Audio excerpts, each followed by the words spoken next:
target kami ada tahun ini 1.000 vaksin.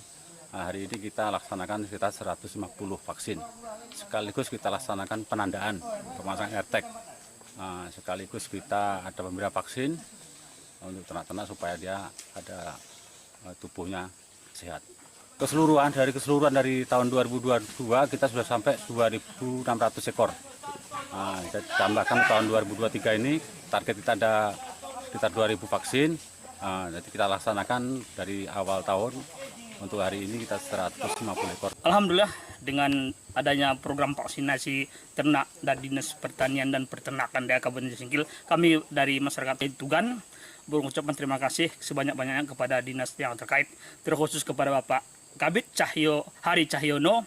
Kami ucapkan terima kasih banyak-banyak karena dia bersusah payah membantu kami dalam hal menangani vaksinasi atau PMK ternak kami.